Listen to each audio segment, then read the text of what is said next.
Bonjour, bonsoir à tous et à toutes et bienvenue dans C'est une bonne situation ça, le podcast fait par et pour des étudiants. Immotez pas vous. C'est une bonne situation, ça, Scribe. Knowledge is power. Je venais d'avoir mon bac, j'entrais à la fac. Je suis professeur de physique-chimie. On fait déjà des expériences à la pointe de la technologie. Mais quand ils pensent, les profs aussi, ils ont été à l'école.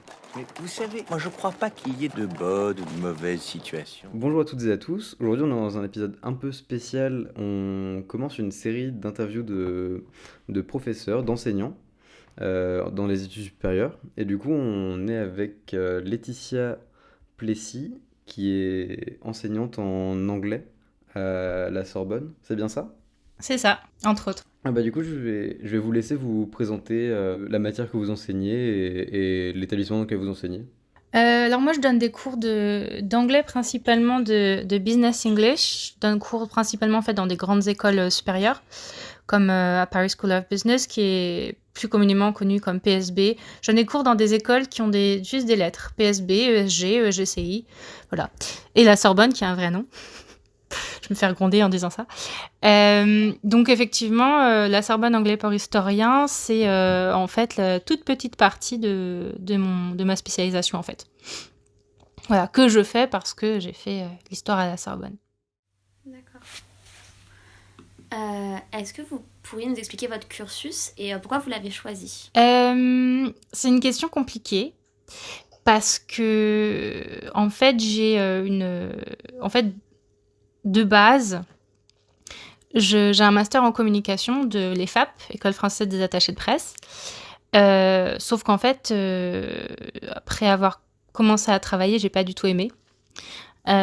Et j'ai eu la chance d'avoir été, en fait, après moult entretiens d'embauche, en fait, été embauchée comme formatrice TOEIC dans une grande école privée. Et en fait, au fur et à mesure, j'ai eu des classes de business English, j'ai eu des classes de ci, de ça. Et en fait, c'est comme ça que je suis arrivée à enseigner, en fait. Donc, je suis rentrée vraiment par la petite porte, quoi, même par la fenêtre, je pense, on peut dire ça. Et puis, en parallèle, enfin, plus loin parallèle, du coup, moi, j'ai repris les études en 2015 en histoire. Et du coup, là, j'ai validé là en décembre mon master en égyptologie. Voilà. C'est mon parcours dans les grandes lignes. D'accord, ce qui explique la chaîne YouTube, parce qu'en fait, vous avez une chaîne YouTube. Voilà. Est-ce que vous pouvez revenir sur la chaîne YouTube ? Pourquoi le cheminement qu'est-ce que le contenu ? Parce que moi, je vous connais, je vous suis. J'ai adoré la vidéo sur la chipsout, mais... Ah, c'était vous le commentaire ? Je sais pas, non, j'ai pas commenté. Je commente rarement, je suis assez timide sur Internet, mais... J'ai un dernier commentaire qui est arrivé, du coup, je me suis dit peut-être que c'est vous. Vous avez quoi comme parcours ? Vous en êtes où ? Alors, je vais répondre à votre question, je vous poserai des questions sur vous après.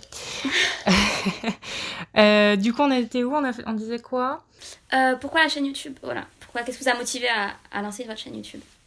Et ben, en fait, c'est parce que... En fait, j'ai décidé de faire ça pendant le confinement, parce que c'était ma spécialisation et puis parce que c'est vrai qu'on n'avait pas accès. C'était à l'époque, c'est le premier confinement. On n'avait pas accès aux bibliothèques, on n'avait accès à rien du tout. Et puis moi, personnellement, je me retrouvais extrêmement pénalisée justement pour le mémoire. Et puis je me suis dit, c'est l'occasion de faire partager au plus grand nombre justement. Je pensais pas que ça marcherait bien, pour être très honnête. C'était vraiment désigné quelque chose d'assez petit en fait, hein. Et puis pour en fait permettre à tous ceux qui sont intéressés d'avoir accès à des sujets sur un format court qui a commencé sur un format assez long de spécialistes en fait dans leur domaine. Et puis voilà. Et donc ça a commencé par mes professeurs avec Frédéric Perrodeau j'envoyais un mail à tous les professeurs du CRES, de la Sorbonne. Et puis Frédéric Perraudot a répondu, et puis de fil en aiguille, de plus en plus de monde. Trop cool. D'accord, ouais. Oui, très cool. Non, et puis même ça donne accès. Moi, j'avoue que Anaïs m'en avait parlé, mais j'avais pas été regardé. Et du coup, c'est hyper intéressant parce que c'est vrai que j'ai pas de cours d'égyptologie. Et du coup, je vais regarder ça parce que c'est. Enfin, en fait, on a quand même un cursus vachement large, je trouve, avec tout ce qu'on nous propose en licence d'histoire. Mais du coup, ça me permet de m'y intéresser quand même si j'ai pas les cours. C'est vachement cool de faire ça sur YouTube en Ouais, contenu libre. Ah, surtout que c'est des formats, des sujets qui sont très... Là, pour tous ceux qui vont venir, en fait, je me suis dit que j'allais poser des questions sur les groupes Facebook, sur l'égyptologie, etc. Et puis, en fait, j'ai pris toutes les questions qu'on a posées. Et puis, en fait, du coup, j'ai envoyé des mails aux spécialistes en question. Et puis, j'ai eu pas mal de réponses positives. Donc, c'est assez cool. Il y a des trucs qui arrivent. Notamment, une sur répondre à tous ces mythes, de pseudosciences sur l'Égypte antique. Voilà, donc j'ai hâte de faire celle-là surtout. Oui, parce que du coup, moi, j'ai pas... Enfin, on est tous les deux en L2 d'histoire, mais moi, en option, j'ai pris la 5e matière, j'ai pris égyptologie, du coup. Et c'est... alors, je trouve ça assez compliqué. Enfin, j'en tire pas autant de plaisir que mon travail est fourni, je trouve. Mais c'est riche et c'est dense. Et je pense que je vais le reprendre au S2, malgré tout. Au S4, plutôt. Mais du coup, La première année, elle est difficile. Parce que... Là, et puis là, je suis qu'en L2 et c'est même pas, je suis même pas spécialiste, c'est vraiment... vous savez, je suis avec Madame Somaglino. Oh, bah ouais, Madame Somaglino, elle est fantastique. Claire Somaglino, absolument fantastique. Moi, j'ai commencé en L3. Il me semble en L3 ou en L2 non, peut-être en L2, parce que les hiéroglyphes, c'était qu'en L3. Et c'est vrai que la première année, c'était très subjectif pour moi. Très subjectif. Puis en fait, de professeur fantastique en professeur fantastique, on tombe dedans, quoi. Ah oui, c'est vraiment bien. Est-ce que vous pouvez nous parler de vos mémoires, du coup ? Qu'est-ce que votre cursus vous a apporté ? Et est-ce que vous pouvez nous parler de vos mémoires et de votre thèse, si vous en avez fait une ? Qu'est-ce que mon cursus m'a apporté ? Dans quelle mesure ? Dans votre vie, dans la manière dont vous enseignez aujourd'hui, Ah oui, c'est vrai que vous avez un cursus vachement varié. Nous, Ouais. quand on demande ça à des étudiants, ils sont en 2e année, 3e année. Vous savez peut-être beaucoup d'informations. Est-ce qu'il y aurait un grand enseignement que vous tiriez de votre cursus ? Que la communication, c'est pas fait pour moi du tout. Voilà, déjà, c'était la première leçon. Non, et puis que, en fait, j'ai toujours fait, en fait, je pense, des parcours où très pédagogiques, je pense. Et en fait, enseigner, c'est quelque chose qui est très enrichissant. Et particulièrement par rapport aux contacts étudiants. Et c'est vrai que moi, j'ai toujours eu des difficultés. Je suis quelqu'un de très introverti, même si j'enseigne et ça peut paraître bizarre. Mais en fait, je suis très introvertie. Dans la vie de tous les jours, j'aime pas me mêler au monde, quoi. J'aime pas ça, je suis pas à l'aise. Et par contre, je ne sais pas pourquoi, mais le fait est que enseigner, c'est juste absolument fantastique, quoi. Voilà. Donc après, mon parcours, de ce que ça m'a apporté particulièrement, je sais pas. Je pense juste que l'enseignement, on est fait pour ou on n'est pas fait pour. Je pense que c'est vraiment... soit on est pédagogue, on aime bien le contact avec les étudiants, soit on n'aime pas. Voilà. Et puis, concernant mon mémoire, que je viens de valider, donc je l'ai fait sur les escorteurs du roi, l'Ancien Empire au Moyen Empire. Du début de la dynastie 0 jusqu'à la fin du Moyen Empire. Et en fait, je me suis penchée sur leur rôle et sur l'évolution en fait de leur carrière et l'évolution de la place qu'ils occupent au sein de la société, ainsi que la question de si on sait un métier qu'on retrouve de père en fils dans une famille, voilà, et puis qui sont ces personnes-là, quoi. Donc c'était ça mon mémoire, au travail, ce qu'on appelle la prosopographie en fait. Donc c'est l'étude des titres et l'évolution des titres. En l'occurrence, des titres d'escorteurs, il y en a beaucoup. Et donc, c'est en fait faire la liste de tous ces titres et puis en tirer des conclusions, en fait. Et donc, et la thèse, c'est pour dans 2 ans. Je vais la commencer dans 2 ans. Oui, donc vous allez continuer sur un parcours de doctorant, du coup. Oui, c'est ça. Je vais continuer à enseigner l'anglais et puis à faire ma thèse en même temps, quoi. Vous pensez que vous allez vous souhaitez vous réorienter vers professeur d'histoire ou... Pas du tout. Pas du tout. En fait, j'ai repris les études après les attentats de 2015. en fait. C'était une sorte de besoin de contribuer à la recherche et au patrimoine, en fait. Voilà. Écrire des choses pour que ça reste dans la postérité et pour que les gens puissent en tirer des leçons. C'est complètement faussement naïf, parce qu'en fait, la réalité, c'est que, à part les historiens, personne va lire ça. Mais, voilà, c'est là. Au moment, c'est accessible, c'est là et ça existe. Après, puis en plus, ça vous fait plaisir et je pense que c'est extrêmement important, donc c'est fondamental. Ah oui, c'est sûr. De toute façon, dès qu'on fait un master en recherche, il faut absolument aimer ce qu'on fait. Parce que sinon, c'est long, en fait, 2 ans de recherche. Bah, j'ai des potes qui sont dans la situation de commencer un master et ça ne leur plaît pas du tout. Ouais, c'est pas facile. Hein. Ouais. Non, j'ai une pote qui est, je crois, à Bordeaux en cinéma et une autre amie qui est en M2 de communication, je crois, à la Sorbonne. Mais enfin, ça a l'air surtout dur de se lancer dedans. Ça a l'air d'être une grosse charge de travail. Ouais. La première année, elle est pas facile parce qu'en fait, quand on commence, on sait pas quoi faire. Moi, je sais que du moins les 3 premiers mois quand on commence le master, qu'on fait de la recherche, en tout cas, enfin, en égyptologie et dans ce que moi j'ai fait, j'ai passé le premier semestre à pas savoir par quoi attaquer. En fait, donc la première année de mémoire, elle est pas facile, quoi. Faut s'accrocher. C'est comme tout. C'est ce que je dis aux étudiants. Comment est-ce que vous voyez le fait d'être professeur en France aujourd'hui en 2021 et qu'est-ce que vous pensez des établissements dans lesquels vous enseignez? Pour commencer avec la première question, c'est très compliqué pour plusieurs raisons. D'une part, parce que les étudiants sont complètement déconnectés. Même s'ils sont connectés en ligne, je veux dire, ils sont déconnectés les uns des autres et puis ils sont déconnectés de ce qu'ils doivent apprendre. Et c'est très difficile de mener les classes. Parce que quand on est en cours en physique, on est présent, on fait le tour des classes, on peut gérer tout le monde.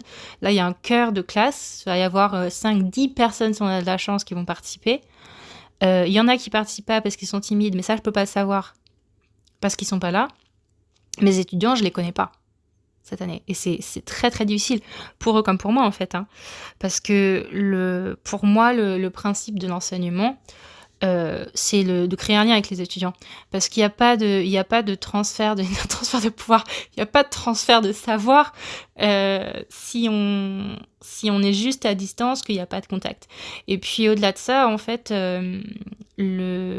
enseigner, c'est pas juste ça. C'est pas juste enseigner des choses, c'est pouvoir être là pour les étudiants dans une mesure qui est au-delà de l'enseignement. J'ai plusieurs étudiants, la première année où j'ai donné cours à PSB, une école que j'aime beaucoup, beaucoup. J'aime bien les étudiants, j'aime bien la dynamique. Mais du coup, c'est vrai que la première expérience de vraiment connexion avec un étudiant, je l'ai fait à ma première année justement dans cette école, donc il y a 4 ans à peu près, où il y a un étudiant qui en cours était extrêmement, à chaque cours, à chaque fois qu'on avait un devoir, se rabaissait constamment, en rigolant, mais sans arrêter de dire « Oh, je suis nulle de toute façon », et en rigolant derrière. Et puis j'ai fini par lui demander de rester après un cours en lui disant qu'il fallait qu'il arrête. Il était vraiment mauvais, c'est-à-dire qu'il avait vraiment des notes qui étaient très très très basses.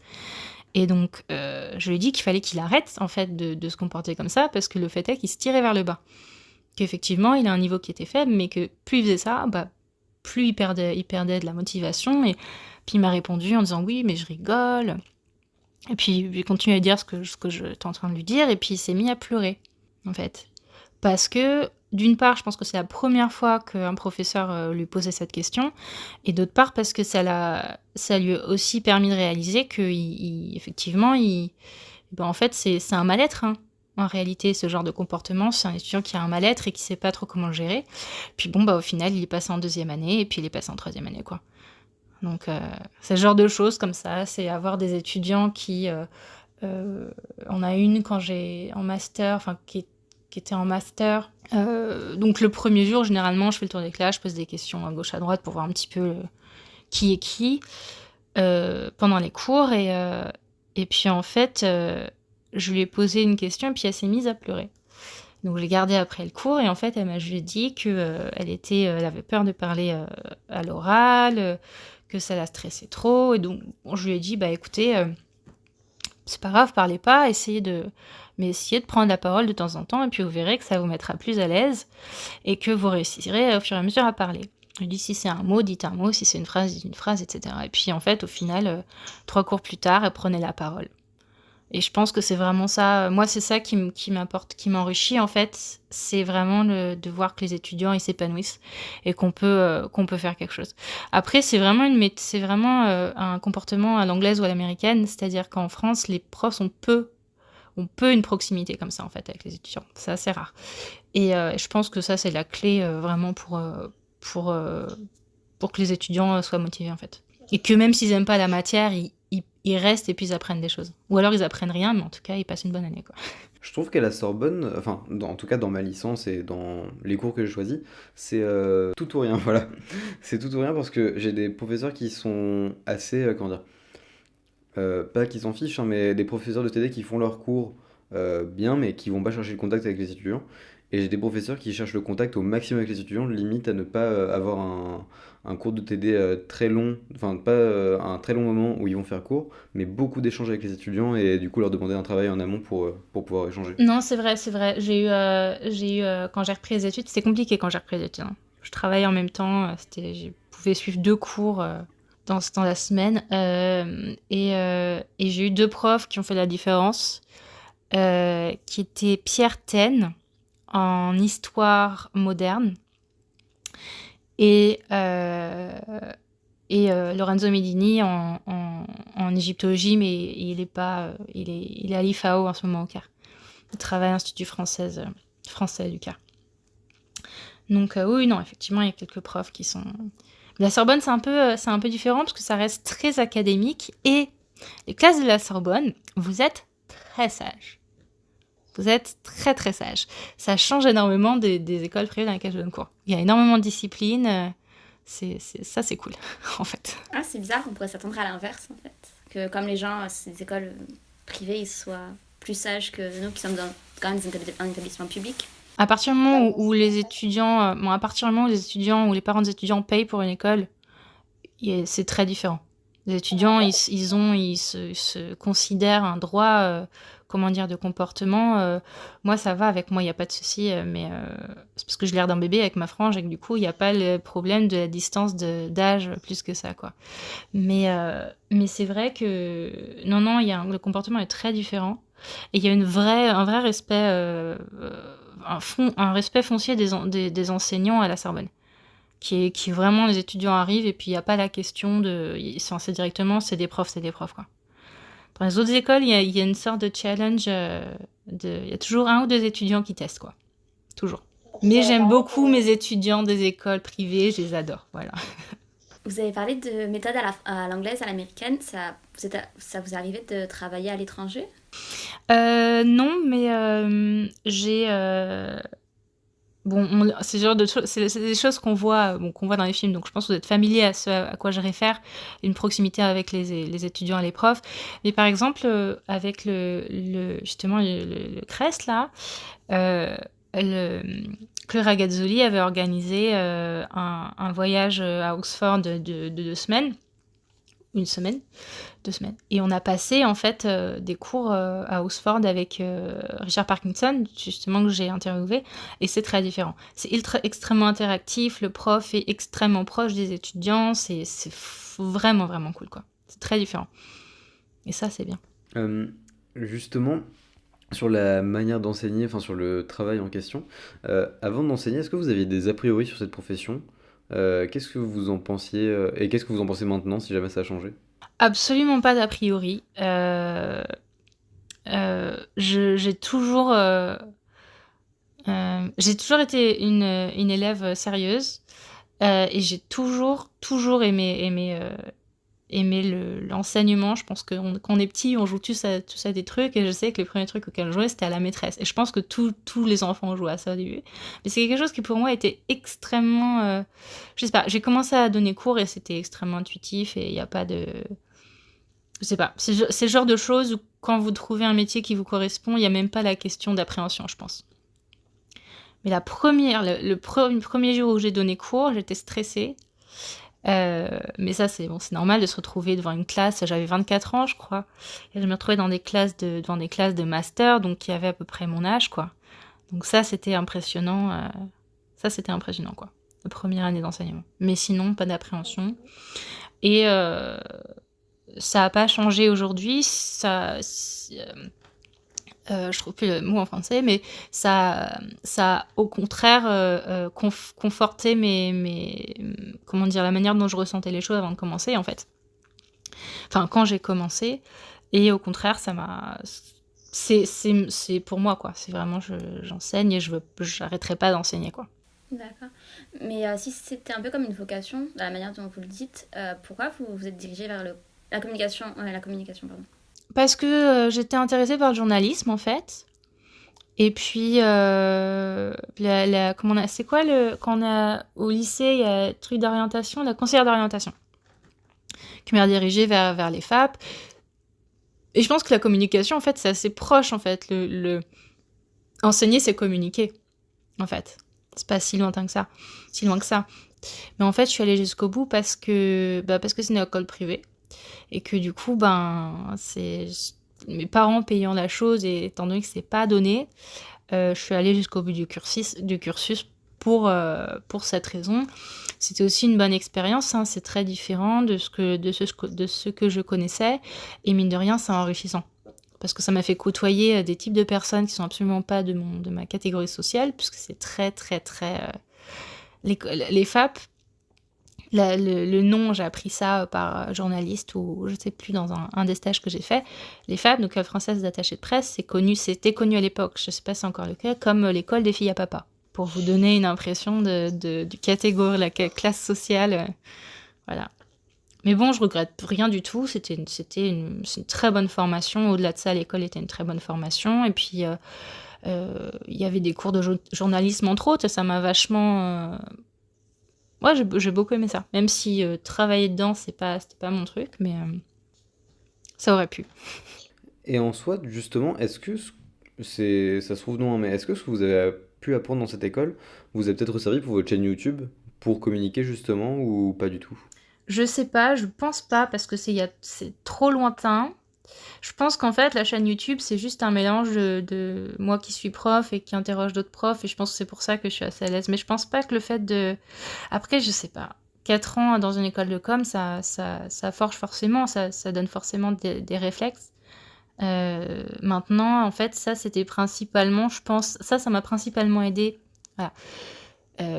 Parce que je suis aussi chanteuse, et en fait j'ai fait plusieurs tournées, et effectivement la communication, ça m'a permis de communiquer sur ma musique.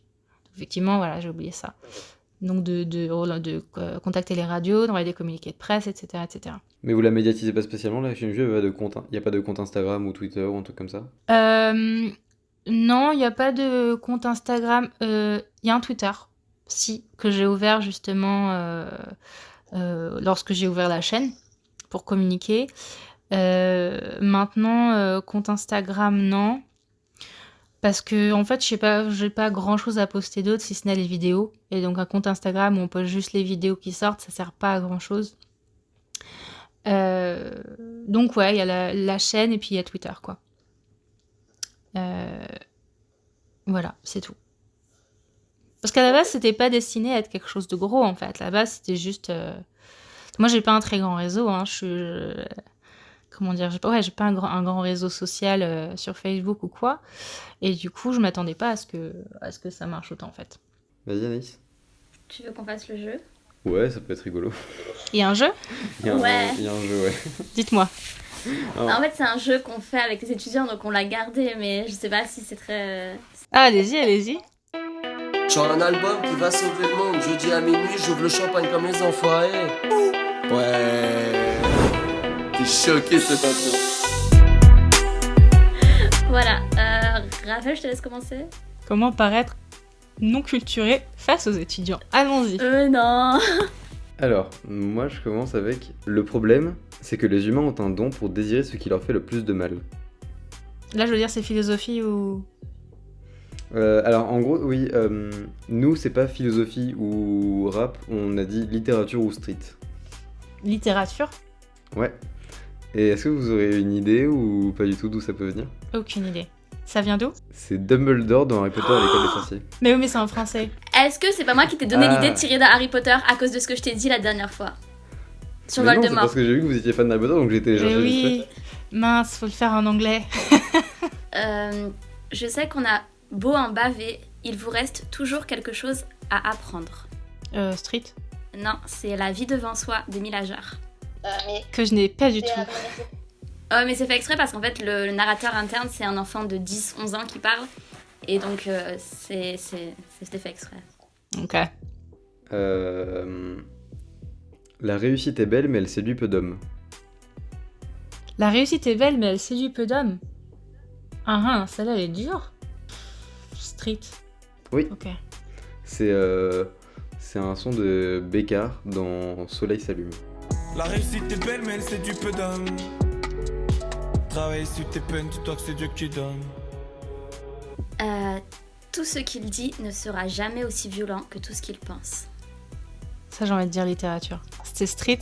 Ouais, c'est Orelsan dans son album Comment c'est loin. Je connais pas, mais il paraît Voilà. que c'est ultra poétique, donc ça fait sens. Du coup, voilà, on avait que 4 phrases, donc c'est fini. Et on passe à des questions plus... on a déjà posé des questions pas mal sur votre métier d'enseignante, mais là, c'est des questions encore plus précises, on va dire. Ok. Du coup, déjà, notre première question, mais vous y avez un peu répondu, c'était c'est quoi votre rapport aux étudiants? Oui, bah moi j'aime bien penser que... Enfin, j'aime bien penser... C'est pas le cas de tous les étudiants, mais j'aime bien penser que les étudiants, c'est mes petits poulains, quoi. Et c'est vrai que bah, les voir s'épanouir, c'est juste grandir et passer d'une année à l'autre, voilà, c'est fantastique. C'est juste ça, en fait, c'est les petits enfants, quoi. Qu'est-ce que vous changeriez pour améliorer votre profession? Ça peut être une réforme pour la profession, ou sinon juste une manière d'enseigner, je sais pas. Oui, d'autres moyens, d'autres outils. Ouais, peut-être faire plus de jeux entre guillemets interactifs en classe. Par exemple, j'ai testé quelque chose avec des deuxième années dans une des écoles ils sont en business et qui est le Marshmallow Challenge, je crois que c'est Spaghetti, je sais plus.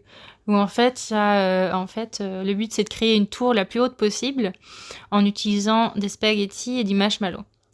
Et donc en fait, je leur ai montré une vidéo qui explique comment ça se passe. Et dans la vidéo, ils disent voilà, ceux qui échouent le plus, c'est les étudiants qui sont en école de commerce, en école de business. Du coup, je leur ai dit on va essayer ce que ça donne. Et ça, c'est le genre de choses en fait qui connectent vachement les étudiants et puis surtout qui leur donnent envie de continuer de travailler. Donc je pense que ça, les petits temps interactifs de 10 minutes dans les cours, ça, ce serait bien que ce soit quelque chose d'assez systématique, quoi. Par exemple. Plus de pédagogie, plus d'interactivité. Hyper intéressant. On avait une question, c'était c'est quoi votre rapport à la triche? La triche, c'est très... comment dire? C'est zéro. C'est-à-dire que... en fait, c'est une question... Ça dépend ce qu'on considère la triche. Si c'est pas... Enfin, si, la triche, c'est de la triche, en fait. Je considère que ce que je dis aux étudiants, je les préviens avant les contrôles. Le but, c'est des contrôles, c'est de voir les connaissances. Alors, je sais que pour certains, c'est compliqué. Ceux qui ont du mal qui perdent leurs moyens, par exemple. Mais à partir du moment où on triche, en fait, on triche pas seulement sa note à soi, en fait, on triche les autres. Parce qu'en fait, on se donne un avantage qui est pas ceux des autres. Et en fait, ça, pour moi, c'est ce qui est le plus bête, en fait. Parce qu'au final, tricher, c'est bête, surtout quand on se fait prendre. Et puis c'est vrai que moi, je suis ultra... je pense que mes étudiants confirmeront la chose. Je pense que je suis une prof très cool. Mais effectivement, c'est partie des choses que si quelqu'un triche dans la classe, je prends la feuille, je mets 0. Voilà. Et puis, je suis d'autant plus sévère sur la question du plagiat. Il y a toujours des étudiants, souvent des étudiantes, qui plagient pendant les contrôles où il y a des essais à faire. Et ça, c'est 0 au partiel, quoi. Donc, voilà. Mais ils savent. Je les préviens. Et malheureusement, il y en a toujours qui essayent. D'accord. D'accord. Désolée. Non, mais vous avez raison. Enfin, c'est votre avis, on n'a pas... Non, mais désolée à mes étudiants, quoi. Travailler. Ah non, du coup, c'est eux qui doivent faire attention. Voilà, là, ils sont prévenus, mais de toute façon, c'est honnête. Enfin, vous prévenez et il y a sanction, c'est... Enfin, on ne sait pas si la question est très pertinente. Est-ce que vous pensez que des professeurs ont des réponses différentes? Parce que ça me semble assez logique comme réponse. Non, je pense pas. Je pense pas. Après, peut-être qu'il y en a qui sont moins... qui vont, par exemple, au lieu de mettre 0, qui vont mettre 5 ou 3, par exemple, qui vont attribuer des points, par exemple, histoire de pas mettre 0. Moi, je pars du principe que que si on se plante à un contrôle et qu'on a, je sais pas, 3 cadres, bah après, on peut que progresser, quoi. Et c'est en se plantant. C'est très, très basique, hein, c'est très cliché à dire, mais au final, c'est quand on se plante qu'on peut progresser après. Et ça, c'est vrai. Et puis, avoir des mauvaises notes, c'est juste... pour une petite anecdote, j'aime bien la raconter et j'espère qu'un jour je le retrouverai dans les couloirs de la Sorbonne, même si je déménage l'année prochaine, vraiment, mais je me souviens plus de son nom, c'est bien bête. En fait, donc quand j'ai repris les études, comme je vous l'ai dit tout à l'heure, je travaillais 32 heures par semaine à côté, donc je pouvais pas trop suivre les cours. Il y avait les cours de ça, je crois que c'était en L3, des cours de Moyen-Âge que je pouvais suivre une fois toutes les 2 semaines. Le prof était super, etc. Et puis au partiel, j'arrive et puis il y a les étudiants qui sont là, oh mon Dieu, ah si je me souviens de son nom, mais c'est pas grave, oh mon Dieu, mais il est horrible, je vais pas passer avec lui, il est méchant, il est sévère. Puis au moins, je me dis, bon, c'est un prof, quoi, donc il est peut-être sévère, mais c'est pas, voilà, il panique parce que... Puis du coup, peu m'importe, j'aurais pu passer avec mon prof, mais je me suis dit, bon, c'est la même chose, en fait. Hein. Et en fait, effectivement, pour vous montrer la nuance de ce qu'est un bon prof et ce qu'est un très mauvais prof, donc déjà qu'on est détesté tous les étudiants, c'est pas bon signe. Et puis, donc je rentre dans la salle, sachant que j'aurai une très mauvaise note, hein, parce que c'est le genre de truc, j'ai pas pu suivre les cours, donc j'assume, je me dis, je vais avoir 5. Mais j'assume mon 5, c'est comme ça, voilà. C'est ce que je dis pour la triche, on assume.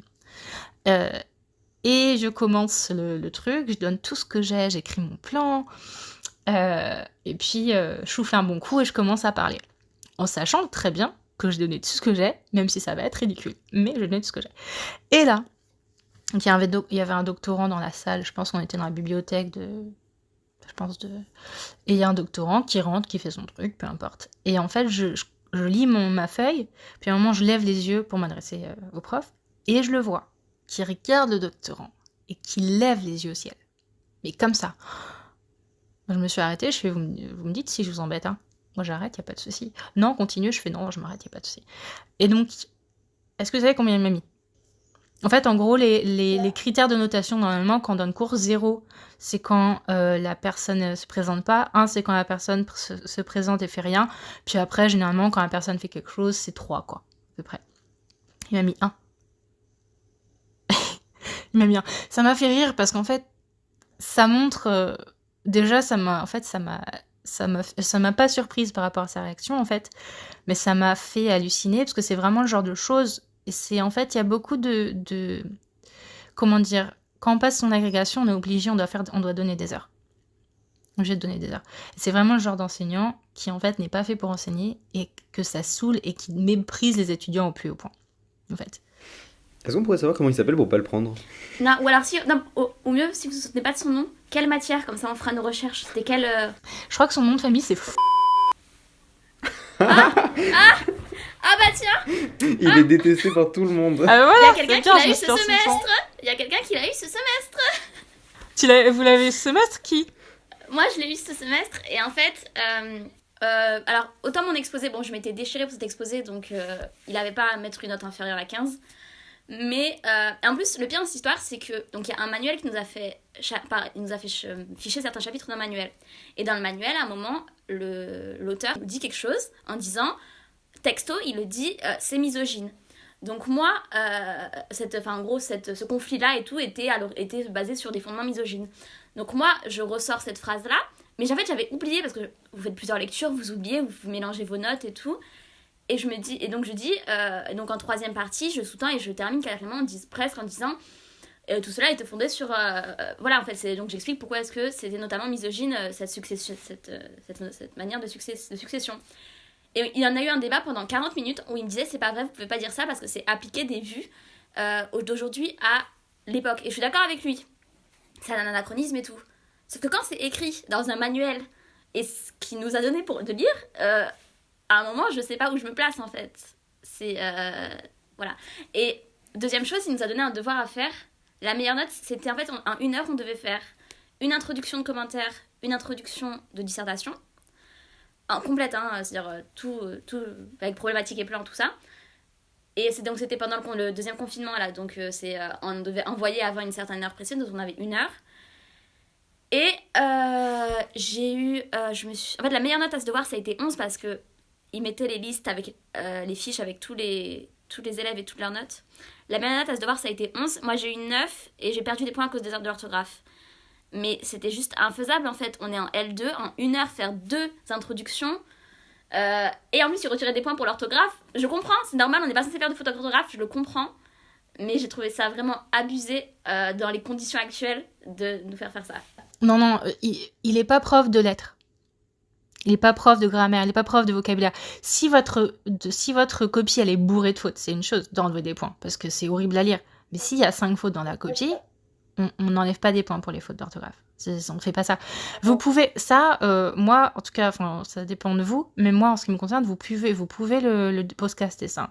Parce que je pense que il y a après, ça vous met sur la ligne, vous, si vous n'avez pas fini les cours, mais en tout cas, vous pouvez vraiment le podcaster si vous le sentez, pour la simple et bonne raison que je pense que le genre de personne... Moi, je trouve que c'est le genre de personne qui est dangereuse, parce que moi, j'ai eu de la chance d'être prof.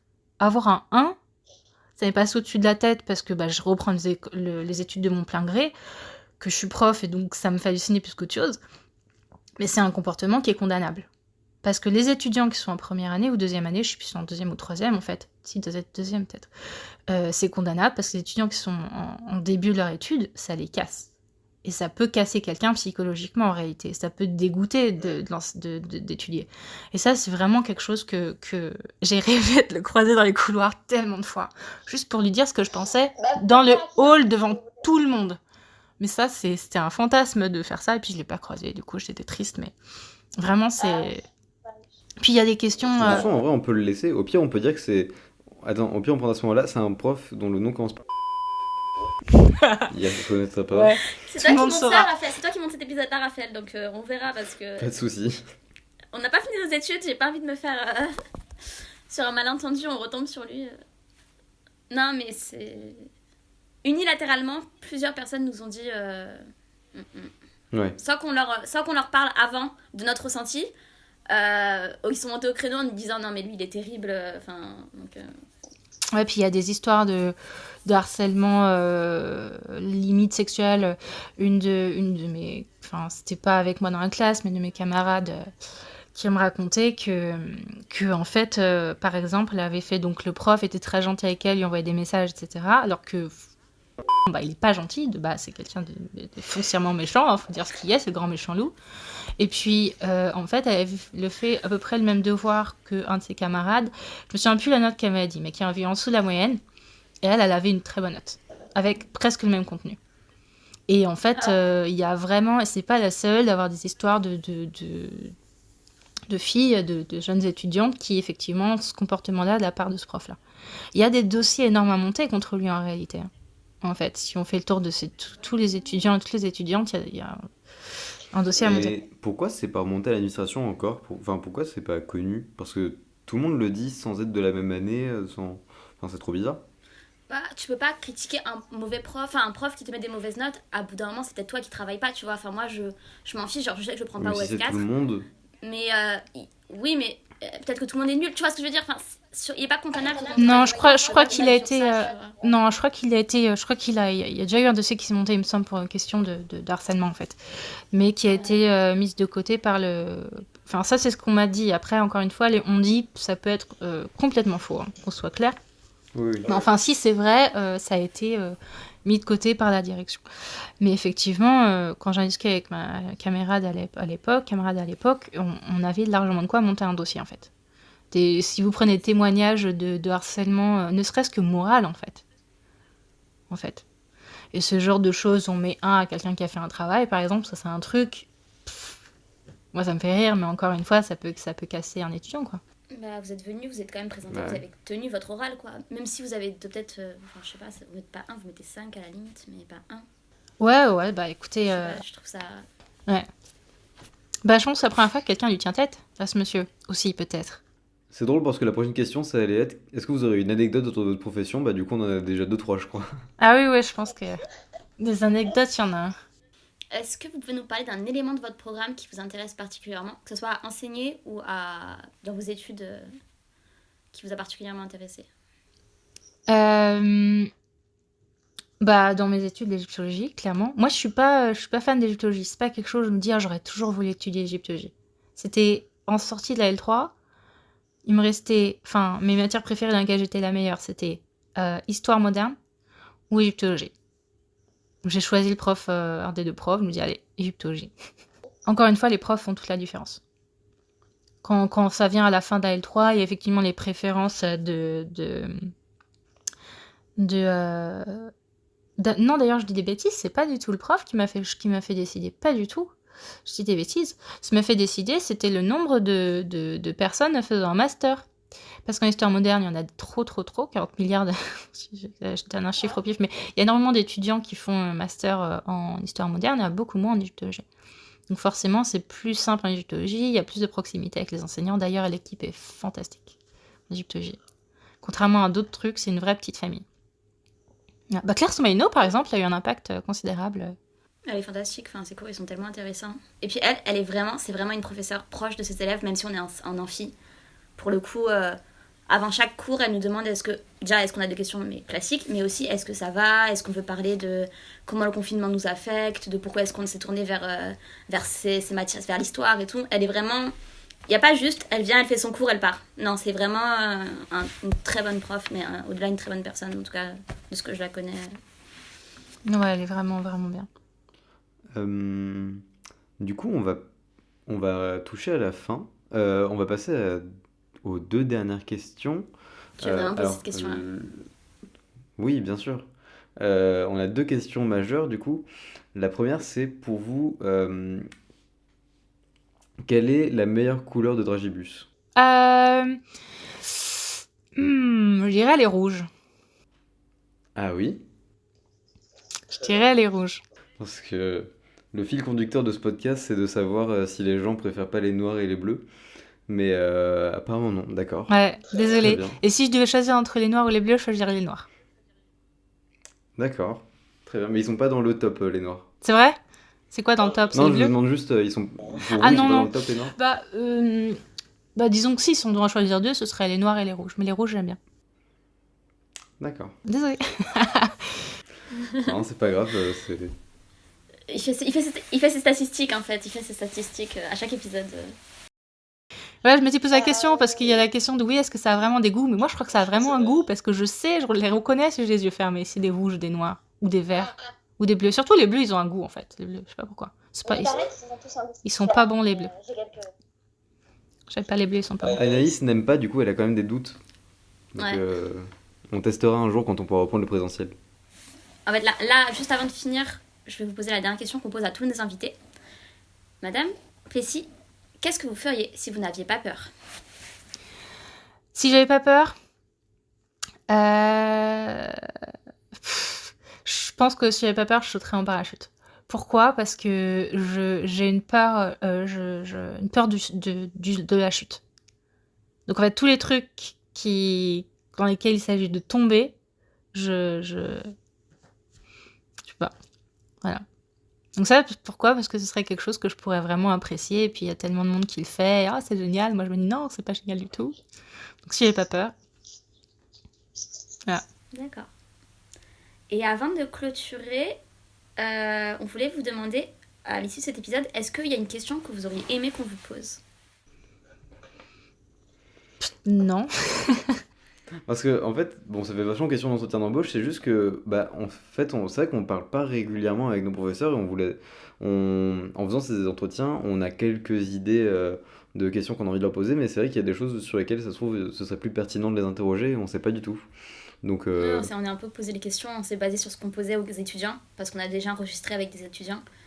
Et on navigue à vue, quoi. Donc, Non, mais je pense que vous avez fait le tour, en fait. Vos questions, elles sont pertinentes, hein. Je pense que... Il y a une question qu'on demande Enfin, entre profs, on se fait la réflexion. C'est vrai que... Alors, je sais pas trop ce qu'il en est pour le supérieur, mais je sais que les étudiants, ils ont cette conception que les profs sont juste des profs. Et qu'on n'a pas de vie à côté. C'est vrai que c'est une conception qui est assez, au final... les profs, ils nous donnent cours et puis ils rentrent chez eux. Et sachez que la plupart des profs beaucoup de profs sont des artistes, en fait. Beaucoup de profs sont des musiciens, sont des peintres, etc. Ça, sachez-le. ah, j'avais pas du tout idée. Ouais. Bah, du coup, vous nous avez dit que vous étiez chanteuse, Mon premier métier, mais c'est ça. Ah ouais. D'accord.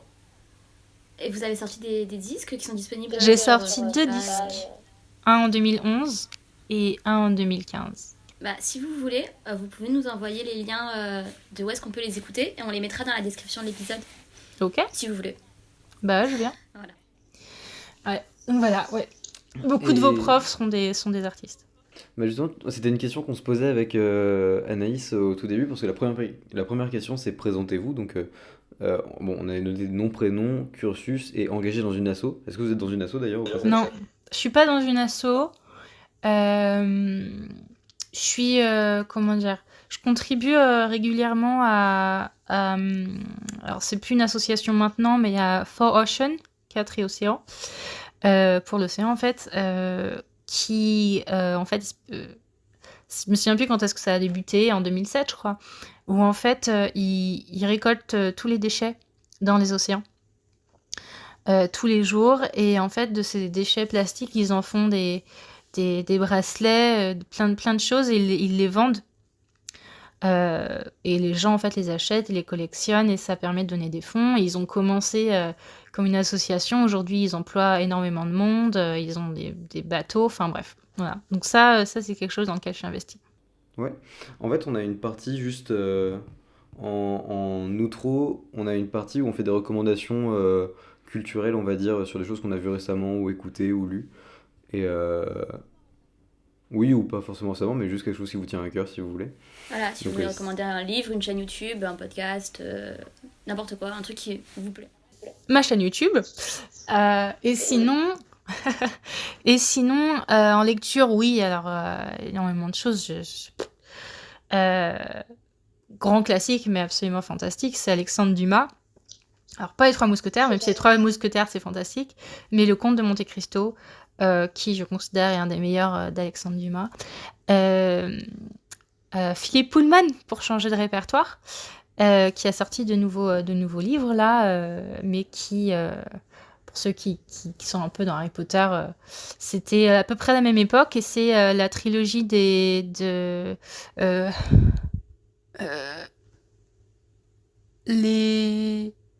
les Royaumes du Nord, voilà. Les Royaumes du Nord, ça c'est vraiment vraiment bien.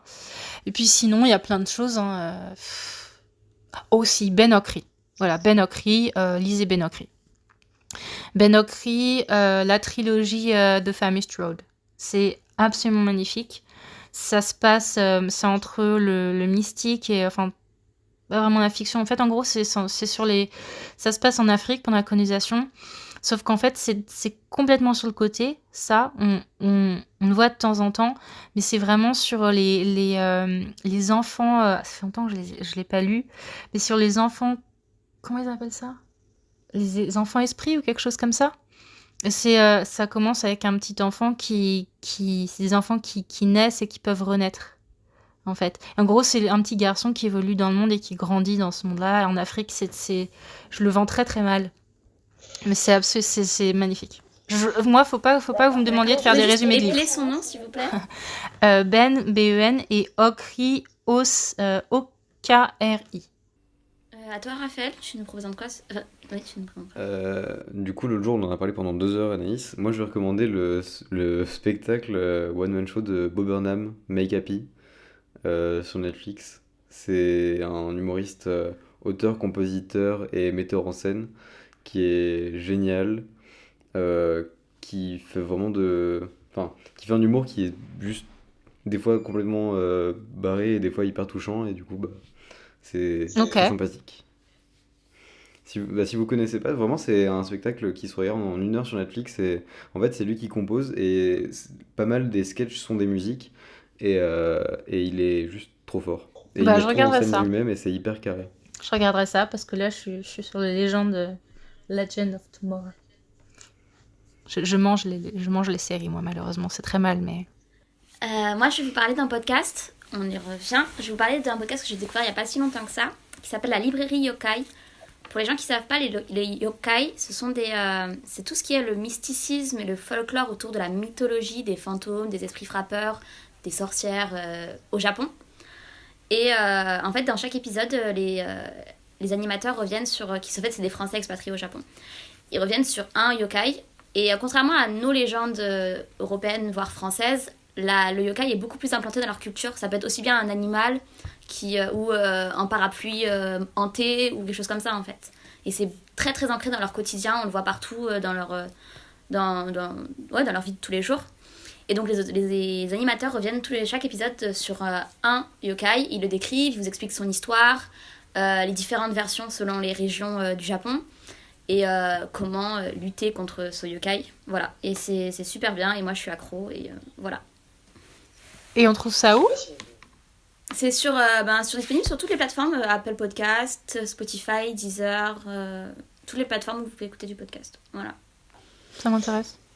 Les liens seront dans la description. Ok, bah je regarderai ça. Enfin, j'écouterai ça, putain.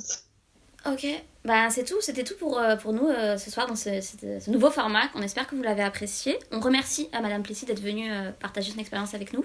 Ah, merci à vous. Et si jamais vous souhaitez participer, si vous êtes des professeurs, il y a peu de chance, mais qui écoutez ça, ou des étudiants, n'hésitez pas à nous envoyer un message et on serait ravis de vous accueillir. Voilà. Bonne fin de journée, soirée, et à bientôt. Au revoir. On vous remercie d'avoir écouté cet épisode.